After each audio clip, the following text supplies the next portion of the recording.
So that's a good segue into the next portion of what I'm going to talk about, which is the data analysis that we've been conducting recently that's specifically targeted towards supporting our negotiations for transformative agreements. I wanted to give another note of motivation here of why this deeper data analysis is necessary. And I really latched onto this statement that I put at the top here, that transformative agreements really represent a new way of doing business with publishers. And that means that we need to do a lot of things differently and have a better understanding of what our environment looks like. So whereas previously the relationship was generally simpler, we would pay the vendors for access to content or access to services. We would do analysis to determine our return on investment. Now there's a lot more in the way of moving parts for these transformative agreements, right? We don't know in advance how much our authors are going to publish. Some of these expenditures, particularly in our models where the authors are being brought into the payment structure, are coming from outside of the library rather than inside of the library. Some of the actors in the payment structures, the authors, are outside of the library, and so we don't have control over that.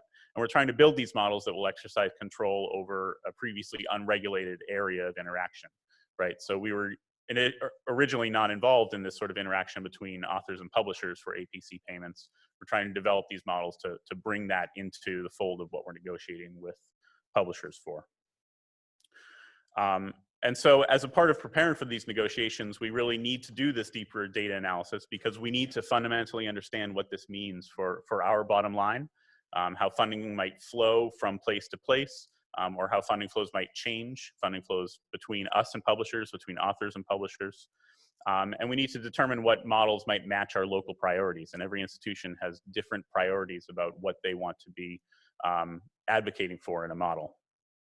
But in addition to that, this data analysis is also critically important for helping us get support from stakeholders in the institution.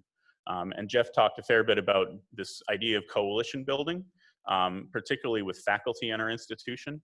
Our faculty are data-driven in almost everything they do in their own jobs. And so if we are data-driven in developing our strategies, they will be much more receptive to the ideas that we're putting out there and to the conversations we're trying to start with them.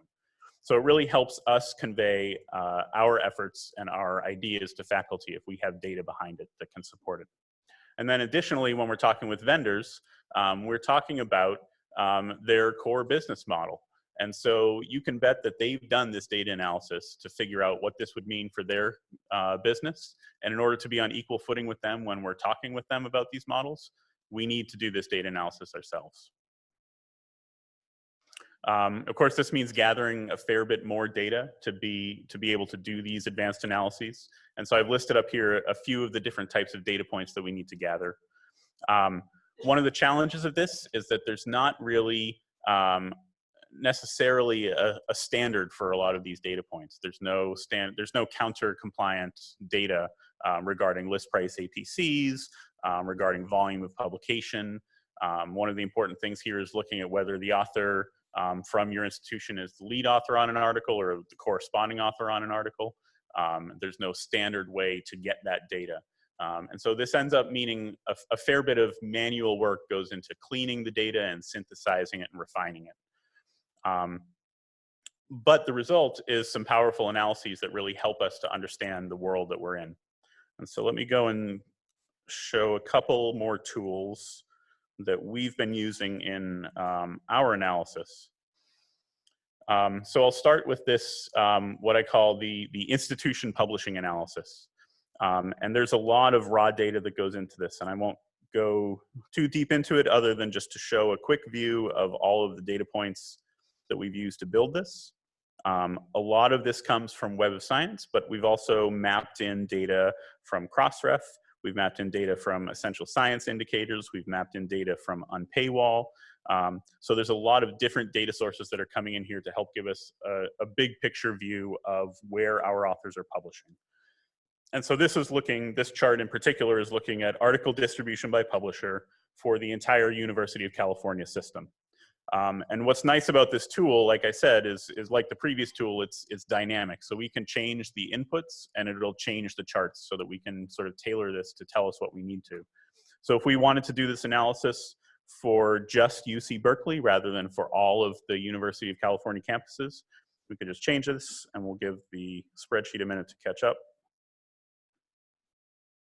Of course, this is a live demo, and this is where Excel decides it doesn't want to catch up.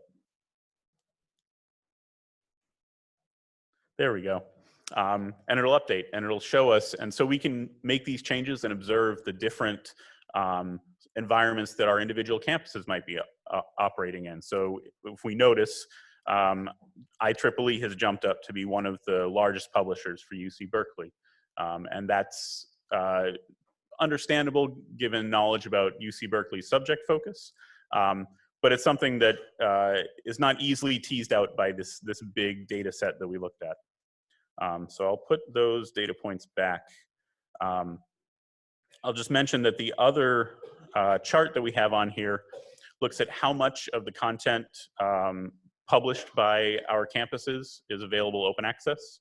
And this is using unpaywall data. So these charts are actually very similar to what Colleen had put together to show you about South African research.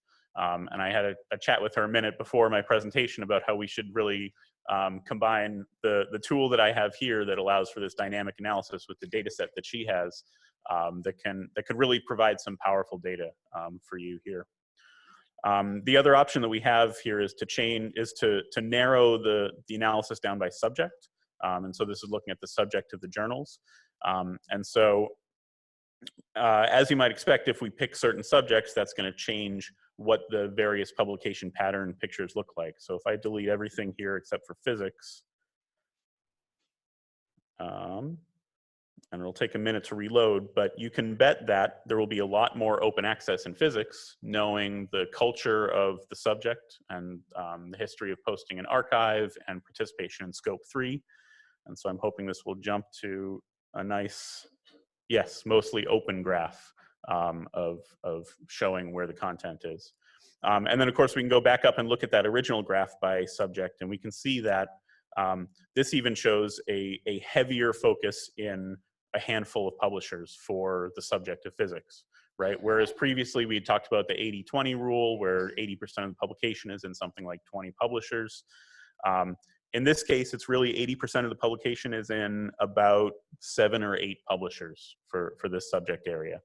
So we can use this to understand the environment that we're operating in, and also to understand or to identify opportunities for discussions with publishers or opportunities for negotiation or impactful outreach to our authors. So there's a lot we can learn about our environment, both for transformative negotiations and for our general operations, right? Some of this, in listening to the collection development policy talk a minute ago, some of this could be really relevant to understanding how to craft a collection development policy that's in line with the priorities of the institution, right? So a lot of this analysis is transferable elsewhere beyond just these transformative negotiations. I'll just flip over here. Of course, the one other thing that we can look at is a portion of content available open access by publisher. So right now I have American Physical Society selected. Almost everything in the American Physical Society's journals is available open access. That's probably not a surprise. Most of it's in archive, and APS even hosts a lot of that. But if we go and try a publisher that we know is maybe less invested in the open access movement, we can kind of see this jump.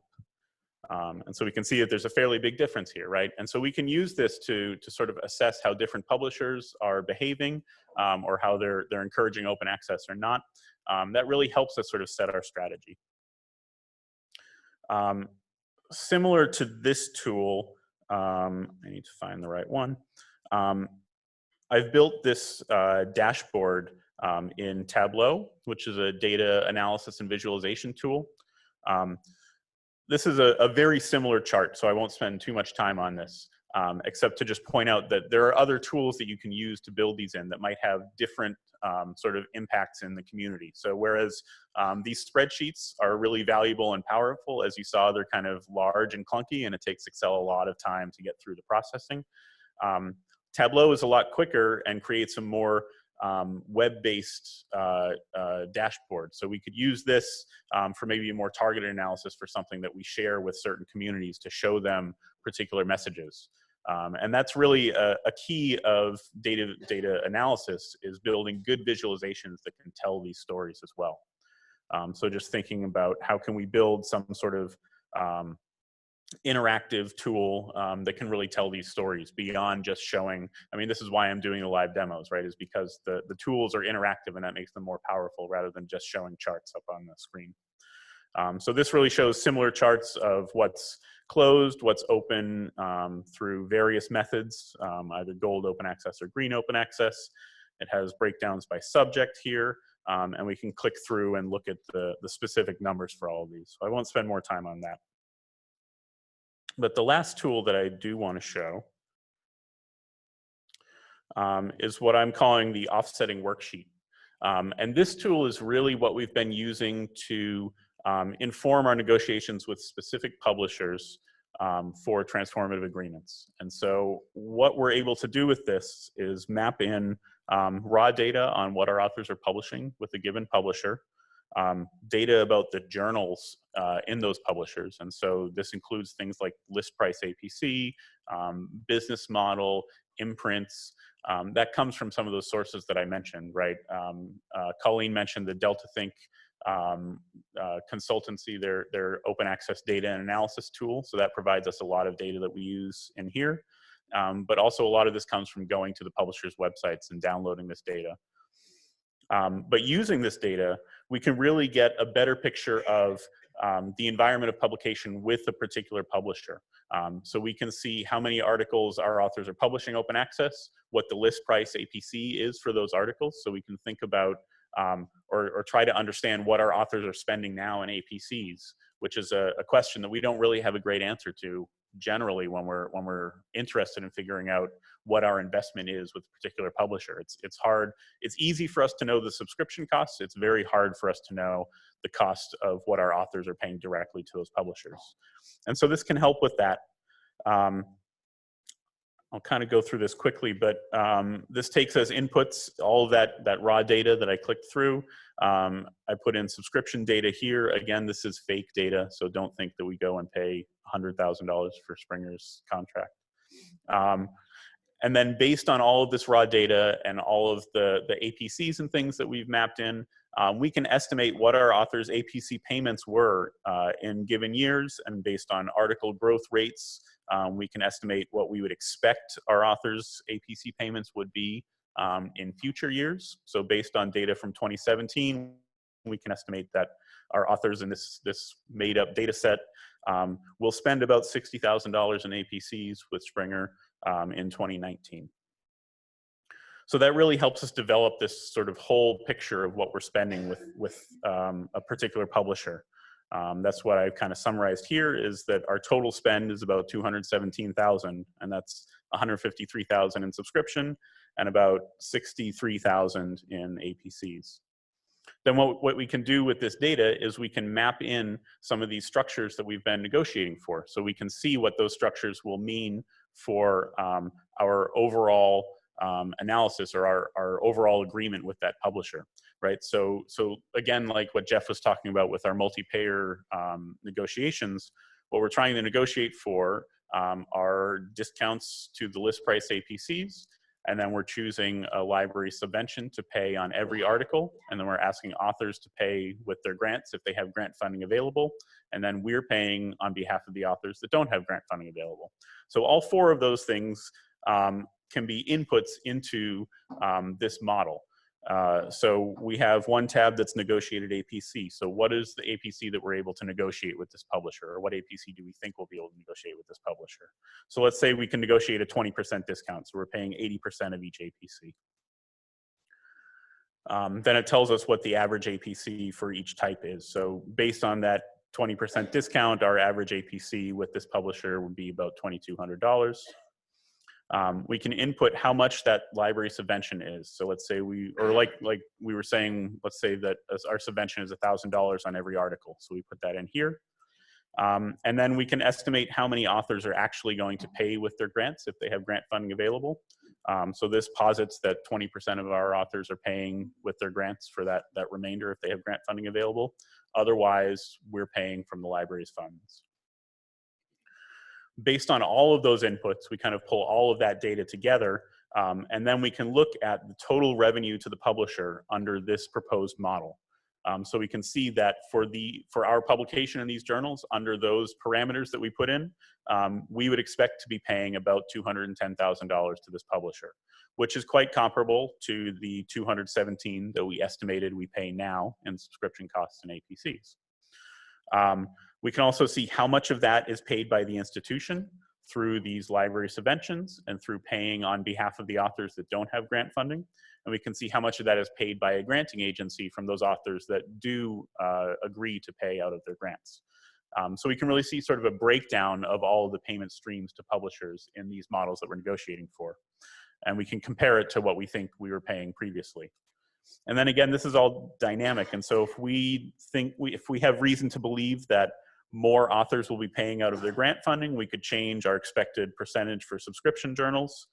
And then we can see that the numbers change, right? After changing that, the total revenue is the same because we didn't change the APC levels, but the split between institution and granting agency has changed. And so this really helps us to stress test these models that we're negotiating for and we're trying to develop.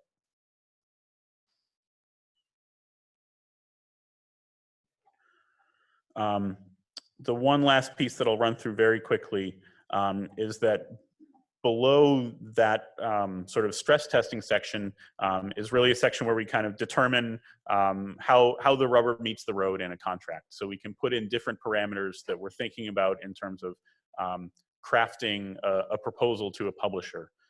Jeff was talking about the sort of capping mechanism of allowing a contract to vary up or down by 2%, right? We can put in those values.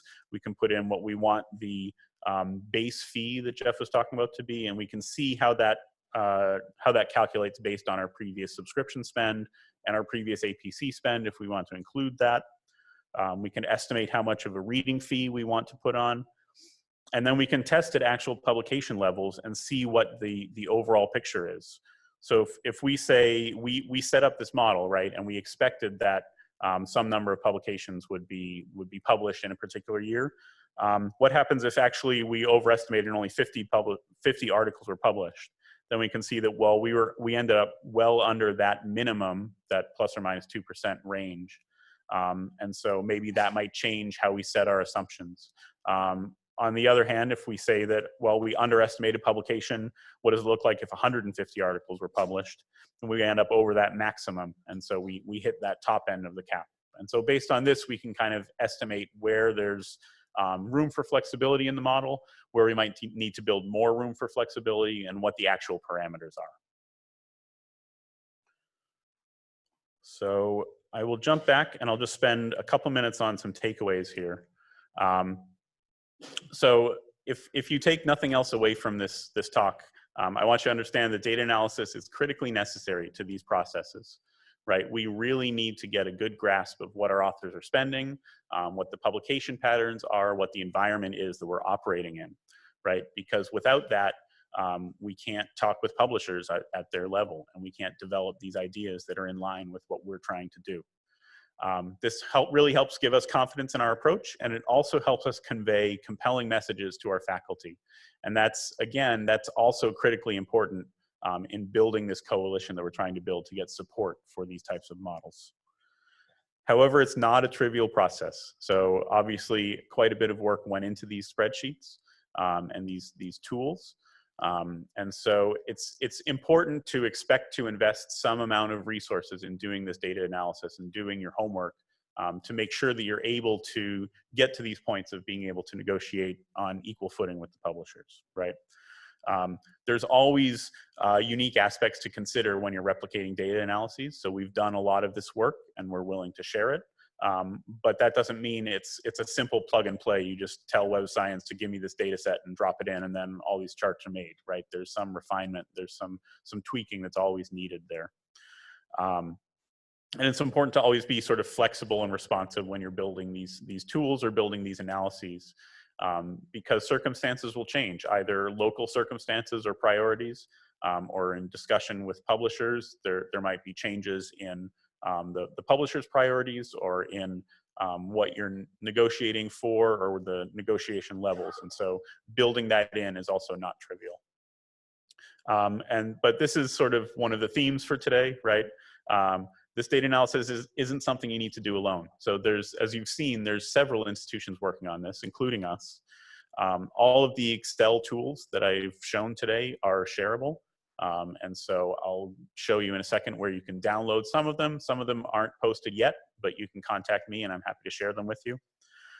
Jeff has been plugging our UC toolkit in most of his talks. In that toolkit, there's a chapter on data analysis, and that can really help guide your processes here. And we in the California Digital Library, at least, are happy to help with some sort of informal consultation, right? If you're working with these and you say, hey, I don't understand what this is doing, shoot me an email, and I'm happy to chat with you about that. Because we're really keenly aware of the fact that we need to bring others along. We can't do this alone. And so as much as we're here to help you by you engaging in this, it's also helping us. It helps us refine our tools and it helps us strengthen our position in negotiating for open access. So I'll close with a page of resources. And thanks again for your time today.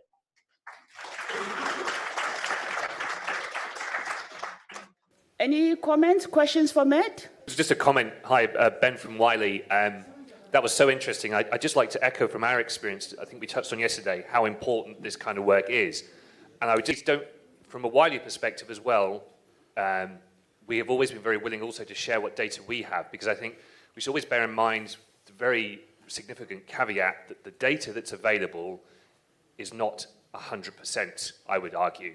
And that's on both sides. And we've found that when we actually get together and collaborate around data sharing, it makes for a much more equitable and productive negotiation. So I guess my plea is that when you start that work on the analysis, where appropriate, we would love to be involved and provide other data that we have, because as I said, it just makes for a much more productive process.